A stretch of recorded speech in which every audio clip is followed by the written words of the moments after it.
मी थोडीशी अधिकची भर घालतो। समोरच्या सन्माननीय सदस्यांनी जो प्रश्न उपस्थित केला होता खताच्या बद्दल, मी या उत्तराच्या माध्यमातून संपूर्ण माझ्या महाराष्ट्रातल्या शेतकऱ्यांना सांगू इच्छितो, केंद्र सरकारने यंदा खताच्या किमती मर्यादित राहाव्यात त्याकरता 1,30,000 कोटी रुपयाची सबसिडी दिलेली आहे। 1,30,000 कोटी। अध्यक्ष महोदय, मगाशी अशोकराव चव्हाण साहेबांनी विचारलं, कृषी विभागाने राज्यात बियाणे संदर्भात अनेक ठिकाणी कारवाई त्या ठिकाणी चालू आहे। 164 मेट्रिक टन साठा बियाणाचा जप्त केलेला आहे। 22 पोलीस केसेस दाखल झालेले आहेत। 20 विक्रेत्यांचे परवाने रद्द केलेले आहेत।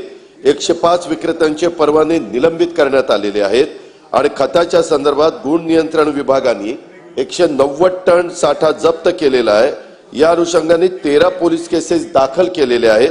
52 विक्रेत्यांचे परवाने रद्द करण्यात आलेले आहेत।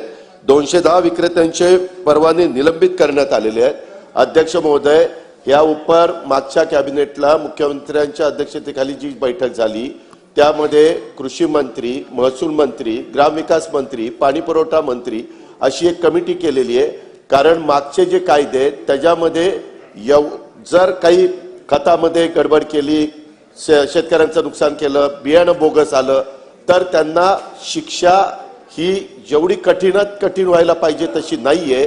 त्याकरता ही कमिटी केली आणि म्हणूनच मगाशी कृषी मंत्र्यांनी सांगितलं की ह्या अधिवेशन संपायच्या आत एवढा कडक कायदा आणला जाईल की बोगस खतं किंवा बोगस बियाणं विकणाऱ्यांच्यावर पूर्णपणे नियंत्रण आणण्याचं काम हे राज्य सरकार करतंय, हा विश्वास मी शेतकऱ्यांना देऊ इच्छितो। प्रश्न क्रमांक